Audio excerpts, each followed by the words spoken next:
This man, Kong Martin, seemingly in his late 50s, was attacked by two young men he hired to work on his farm in Maka village in Fumbot subdivision in the west region of Cameroon. The young men, Venu Alain Brice Fonui, 16 years old, and Alain Rigobel Sangui, 21 years, are both internally displaced from the restive northwest region, who were hired to work on Kong Martin's farm. Instead of working and receiving their dues, they both resorted to terminate Kong Martin's life. Fortunately enough, he did not die as they intended, though he sustained severe injuries. He recounts.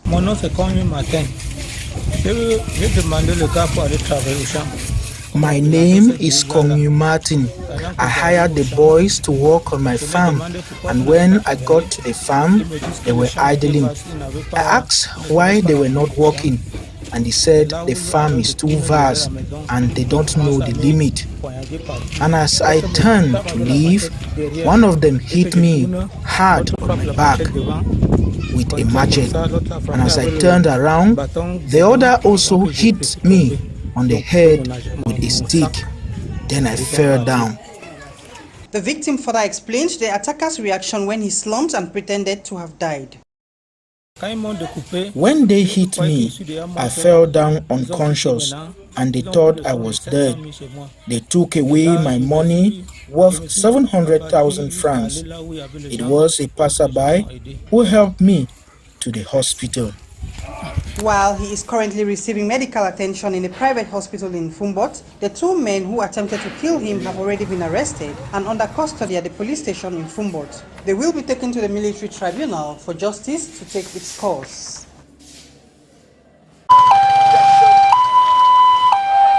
The turnout at the Boya Regional Hospital on Friday, 19 November 2021 was obvious as family members and mourners gathered for the removal of the remains of late Honorable Nzenze Ewanoge. The funeral convoy later on hit the road from Boya to Bangem town, where he was accorded a night vigil. During the funeral ceremony on Saturday, 20 November 2021, the one-time mayor of Bangem and member of parliament was described by the Deputy Secretary General of the Presidency of the Republic, Elon Chair, as a celebrated and refined politician. You cannot talk about Bakosi without talking about Honorable Ewanoge. He was the first chairman of the Kumba Eastern Council, which is the mother council of Bangem and Tombe councils.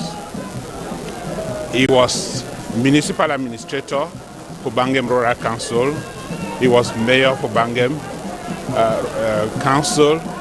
He was parliamentarian for Kupe Maninguba, member of parliament. And in fact, I'll tell you, he was a beacon, the kind of person who created impact everywhere and at any stage, every stage in his life.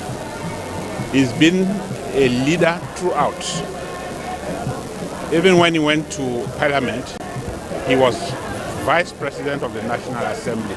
So he was that kind of person who had natural leadership qualities. On their part, family members did not mix words when they say the political life of Honorable Nzenze Ewanoge was worth emulating. My father was a good man. He was a politician. He was a great man. And he loves people. He was a man of the people. And that's the legacy he left behind. And that's the legacy I will continue till the rest of my life. My father was a very loving, caring. He could give his all for the progress of his community. And that is what made him a great political icon, because he was so selfless. Papa was a very peaceful man. He never thought of having an enemy. All what Papa worked for is to put people together, is to fight for the community, bring development. Pa Ewanoge was loved by his children because he did not misuse any opportunity to advise them. The in-laws were also close to him, reason why his passing away is a great loss. More than an in-law to me, because I have lived in the same roof with my in-law, and he was like a father to me. I told you, he was a coach to me, he was a critic to me, and that relationship of father-in-law and son-in-law no longer existed. So we live like father and son. My father-in-law, Honorable Nzenze Ewanoge, was a formidable in-law. It so happened that in the course of this year, I lost my mom and my father. He was the one wiping my tears. He was a comforter. In fact, I enjoyed my relationship with him. He was more of a friend than an in-law.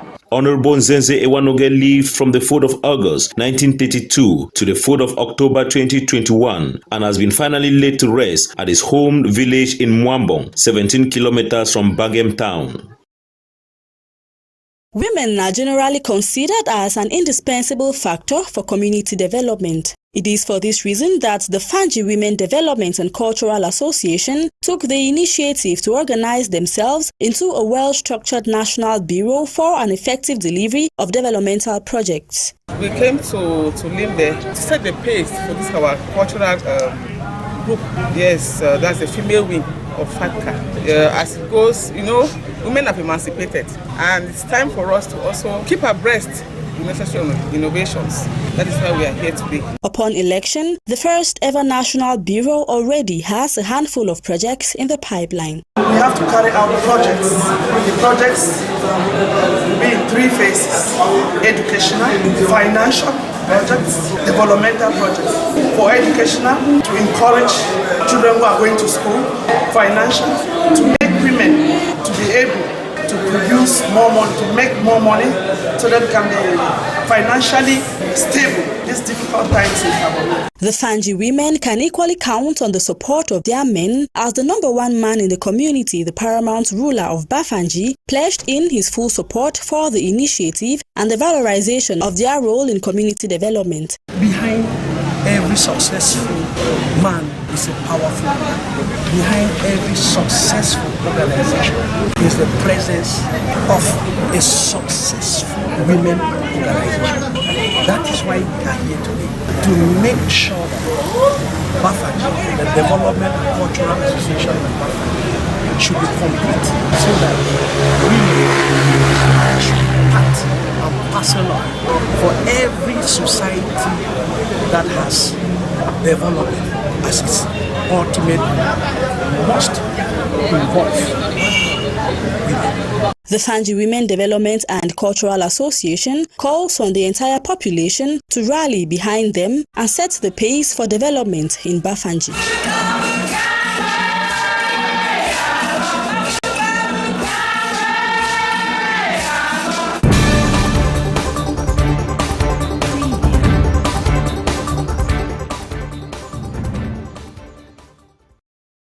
The new superintendent of the Ngandwe Central Prison has been tasked to uphold ethics, fight against jailbreak, maintain discipline and security of all detainees. The first thing he has to fight against should be escape, because the Minister of Justice, Minister of State, Minister of Justice is in charge of Justice, Keeper of the Seal, has said that in his vocabulary the word escape does not exist in prison. So he does not want to hear anything relative to escape. So the new superintendent has to put in place measures that should fight against escape. And in my speech, I said that in the year 2020, there was no escape in any prison in Adamawa. So we had 0 escape. So I'm telling the new superintendent that as he's taking over, he should maintain from that level, that there should be no escape in prison.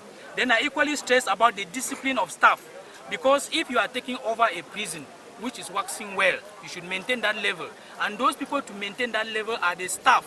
The call was made by the Regional Delegate for Penitentiary Administration for Adamawa, Fongo Divine Tita Kuna, while installing the new superintendent of the Ngandwe Central Prison, Siema Charles.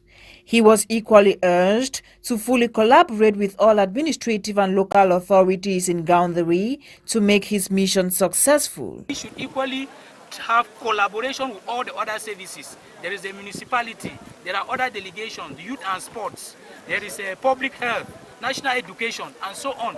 He should have a good working relationship with them, because the problems that we have in the prison, not only the Ministry of Justice can solve our problems, so we need partner ministries in which when we collaborate well with them, they will be able to assist us so that in synergy, we can work to solve our problems in the prison. The new administrator, born in 1976 in Yokadoma East region of Cameroon and holder of a master's degree in private law from the National School of Penitentiary Administration, has served in several capacities in prison administration described by his collaborators as a square peg in a square hole. He is therefore expected to use his expertise in prison administration to maintain security, hygiene and sanitation, and most importantly ensure that duties are executed in accordance with the law. With regards to the African Cup of Nations, which will take place in Cameroon from January 9 to February 6, 2022, the construction of an electricity transport line of 225 kilowatts between Kongsamba and Bafoussam and a transformation post in Bafoussam is currently being effected. In respect to this project, the governor of West Region, represented by his Secretary General, was on an awareness tour to assess the properties impacted by this project. We are so satisfied because we have seen the good evolution about those works.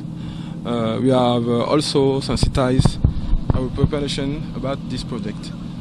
We think that before our can, we are ready to improve electricity in the West region. Some discussions were being made with the population of the Upper Plateau Division, who are victims of the expropriation to the project. The Secretary General at the West Regional Governor's Office equally had a one-on-one talk with the chief of Bangun Village, a locality which englobes the site of the new transformation for the respect of the deal with Enyo.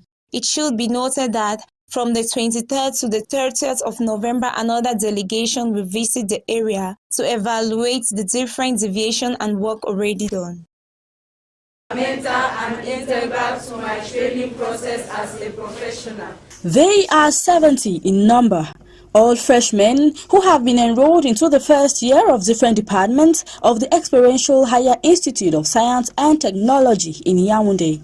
The new students were officially welcomed as the third batch of the young institution on Friday, November 19, 2021. With an institution that has a purely Anglo-Saxon focus, it is our role, it's our responsibility that we make sure we matriculate these students at the beginning of the academic year, and when they are done with their programs, we have to graduate them. So essentially, it's an official way of receiving or welcoming the students. Following the evolution of technology and the introduction of new departments that exist, the 2021-2022 batch was matriculated as the Batch of Innovation. I'm matriculated, given the name, the Batch of Innovation, because Exist has realized and is still realizing a lot of new things that are coming up. At Exist, you're able as an online student to follow your classes live as they go on because of digitalization.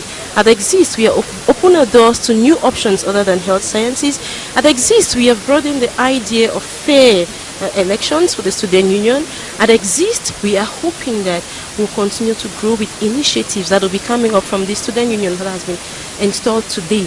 So this day is very unique because even the students that have worked hard over the year academically have been recognized. The ceremony was equally an occasion to coach the students on aspects of good moral behavior as an important tool for academic excellence.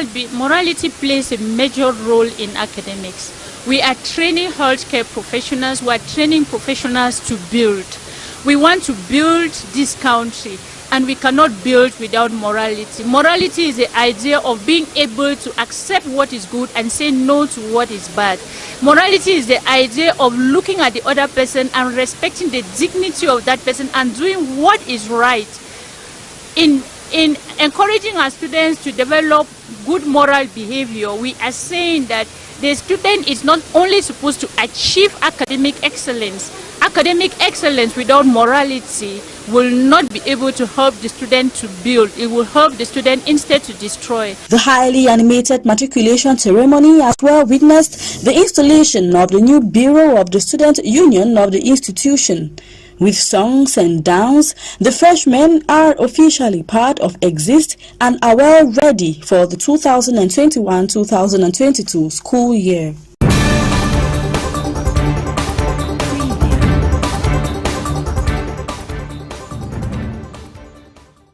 As end-of-year festivities draw near, custom officials in the North region are intensifying the fight against importation and circulation of contraband goods.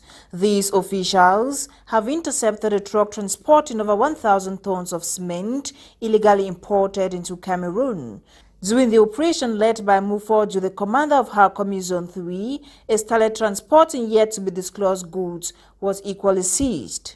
Yeah, we are here because at midnight, we had to seize this starlet that was coming from a neighboring country. The problem here is not how much duties that he has paid. First of all, it is been smuggled into the country. It's smuggled. So it is not how much duties that he has to pay, but what is the person transporting? As you can see from this starlet, there is no number plate, no documents, such that we cannot even identify the proprietor.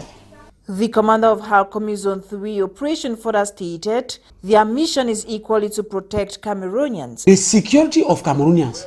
I think it is time for Cameroonians to think about their security, that the problem of security should be the problem of everyone. Just 2 days ago, we seized gunpowder in Concha. Gunpowder is very dangerous from the hands of two young boys of 20 years. And I don't think they even knew what they were transporting. So the security of Cameroonians is really the cause of concern. While calling on the population to be more vigilant, Commander Mufo Jude holds the fight against illicit trade must be stepped up as the phenomenon is gaining ground in the country.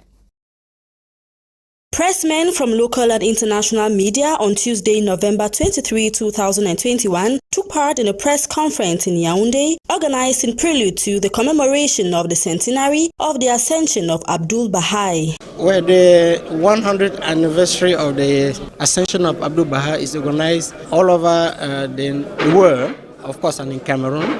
Here in every local assembly, local community, there are events organized, children event, celebration, talks on the level of Abdul Bahai, and there's even a video that will also be presented. Abdul Bahai is at the center of the covenant of Bahai Wala, as he is described by his followers as the perfect example of the Bahai lifestyle. His numerous writings provide spiritual advice and social guidelines. Throughout his life, he preached the uniqueness of God, his teachings, and advocated for unity for all mankind. Well, the central theme of the celebration is actually, as the presenter said, the life of Abdul Bahai as an example of peace, as an example of unity of mankind, as an example of all what the Bahai faith represents. In fact, we Baha'is believe that Abdul Bahai was the best example of the teachings of Baha'u'llah. In fact, he exemplified the teachings of Baha'u'llah to the best. Yeah, no other human being can get to that station. Nowadays, several Baha'i communities can be found in different parts of the country and across the world. All disciples of Abdul Bahai will rise as one come November 25 to 27 to celebrate 100 years since the ascension of the Prophet, who was presented to the media as an exemplary figure of the Baha'i lifestyle. A man who declared that the earth is just one state and all humans are but citizens.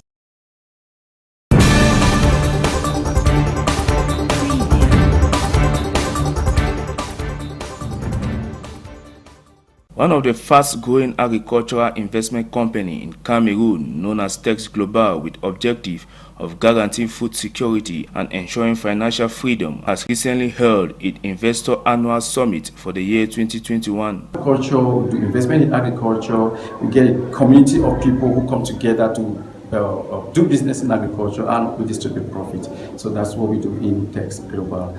For the past 5 years so far, we've had some few challenges here and there because no business is that easy, but then we've been able to see how we can make things work. This year's Investor Annual Summit that took place in Boya was characterized with speeches. Since we have today, and I say thank you for coming. Thank you for sticking into the dream, and thank you for showing up today. Animation, award of prizes to some meritorious investors and marketers.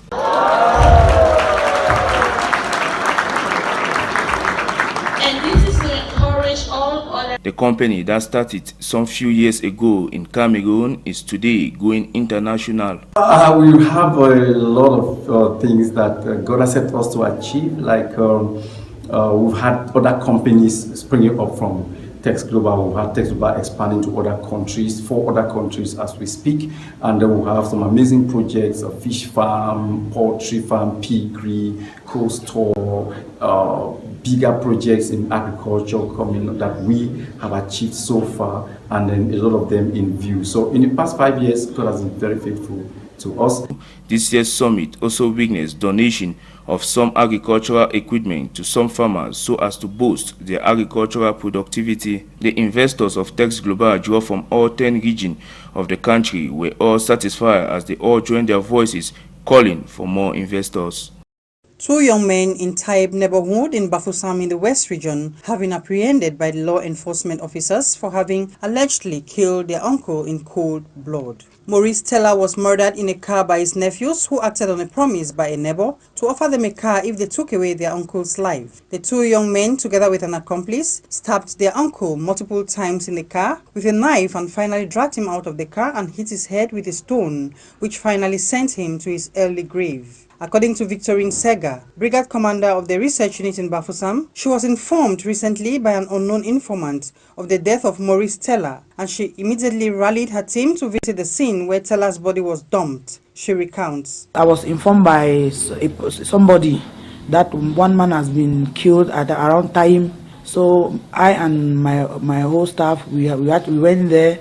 We saw the corpse of the man who was already dead. We invited a doctor that came and did his own job, and we took the corpse to the mortuary. So after 5 days of keeping the 2 suspects first in the cell, he decided to speak. So he told me that he decided to kill his uncle because the direct neighbor of their house promised him a car of a 92, so that if he kills his uncle, he was going to give him that car. So that's the only reason the guy gave us that pushed him to kill his uncle. So he explained to me that he used a kitchen knife to stab his uncle on the neck, and the elder brother took a stone and hit on the head, and that's how the uncle died. So we hear say the uncle to be said some plot that day 2,300,000. Up to now, so we talk, we never see that money. We don't ask them anyhow. We they tell who say that money they say they don't know place where money they. The 2 men, Teneku Maurice, aged 22, and Takuju Rodrigue, aged 29, are currently under custody at the Research Unit No. 1 of the National Gendarmerie in Bafoussam. How the love of money could push people to valorize material things over human life is still a puzzle. But like they say, 99 days for the thief, 1 day for the owner.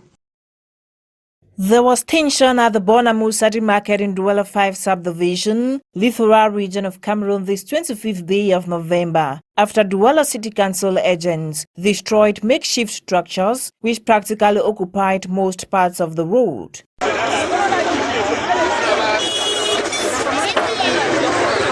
Petty traders at the Bonamusadi market criticized the move by these council agents. This trader, internally displaced from the southwest region, now residing in Douala, expresses her rage. So now you see me so I come on go bush for Southwest. We want to take and Douala say I don't survive.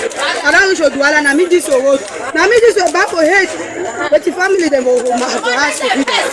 Na me this I don't know as I do. I don't know as I go start now so as you see me. Because too much.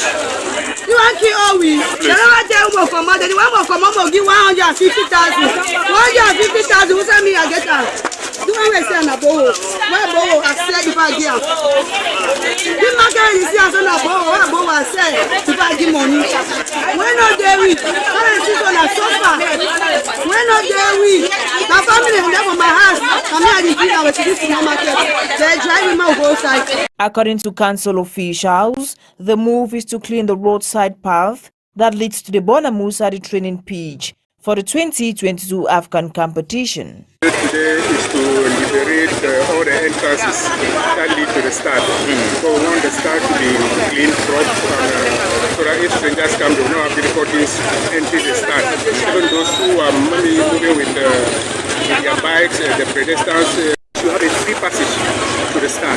That's why all these women and men who are selling across the path of the start, you as you can see, it's too nasty. It doesn't befit a country that is going to host the camp. The head of the operation further revealed that traders had been notified. Twice a week, we sensitize the women, telling them how they should leave, liberate the area that lead to the start. But yes, they still prove very strong. We didn't stop there. After a week again, we come, we do the same thing.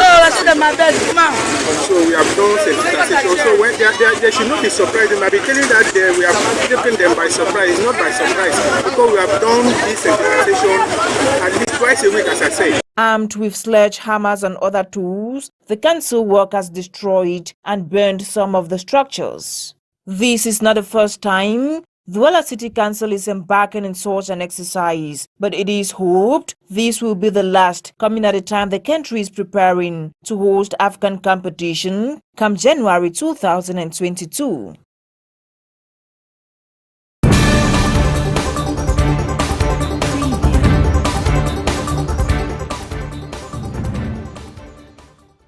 One of the areas where the non-governmental organization Grass to Grace has touched among the 10 centers shortlisted to be visited for donation and empowerment during their 10th anniversary is the internally displaced persons area of Bonamume in the Douala 4 municipality.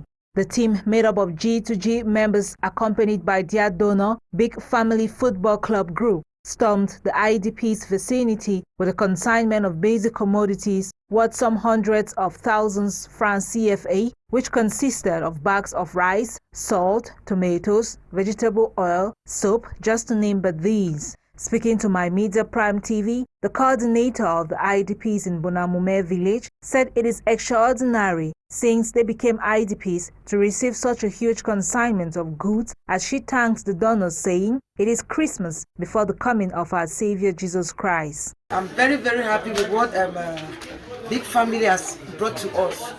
I'm very, very happy for that. That where they have touched their hands to have this money to buy this thing should be blessed abundantly.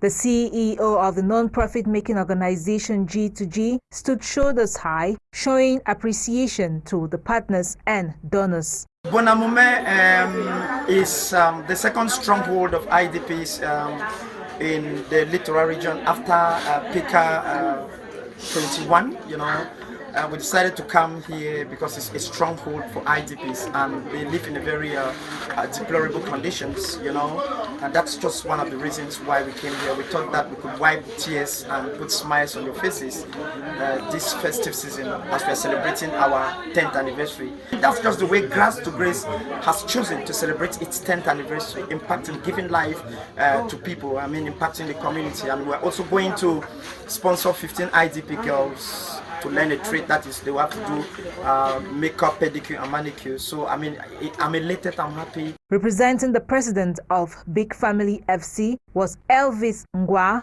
who headed the delegation. Today is to come and visit the IDPs here in Bonamume. Thanks to Patom, I came in contact with Patom. Patom tried to present me something that is the passion of Big Family. Like, as you know, our slogan, go help one another. We are very, very good in humanitarian gesture, things like that. So when I come across Patom, he introduced Grass to Grace to me. I told him that this is what Big Family like, and we would like to be part of the 10th anniversary program. My special message for the IDPs, I want to let them know that all hope is not lost. As I said before, no matter how long the night will be, the sun will finally rise. The ceremony ended with the taking of pictures to immortalize the humanitarian gesture from Grass to Grace as it celebrates its 10th anniversary.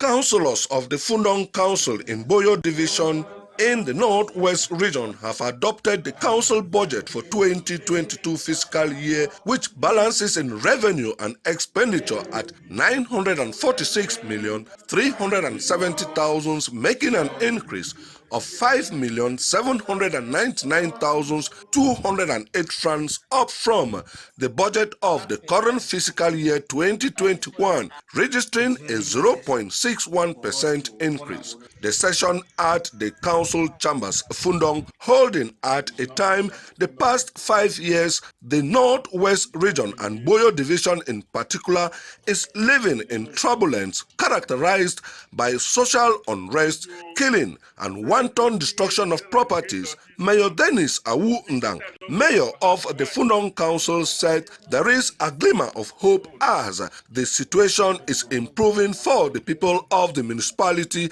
to once more enjoy normal life and taste peace. The Fundong Council, with over 65% public investment projects realized, the mayor appealed to councillors and elites to improve upon by contributing and translating ideas to improve upon the livelihood of the inhabitants. We have achieved a lot.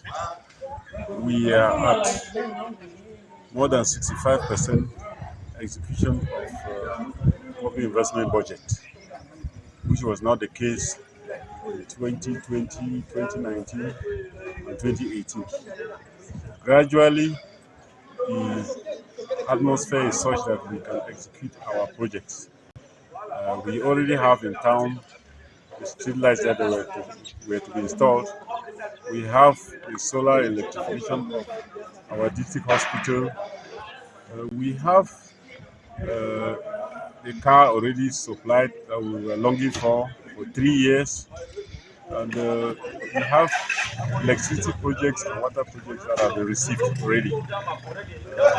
That is already a plus for us this year. We continue to press. The session saw the handing over of a modern toilet facility to the Fundong market as the mayor stroke Fundong Council, accompanied by the administration, equally handed over to some common initiative groups agro-pastoral materials like old chicks, feeds, drinkers, zinc, nails, buckets, rain boots, gloves, and others. The Fundong Council, in a continuous search for projects to improve the lively standards of the population, the council shall be presenting a series of projects in Yaoundé from the 3rd to the 5th December 2021 to foreign investors during the International Council Economic Day, with hope to come back home with something important.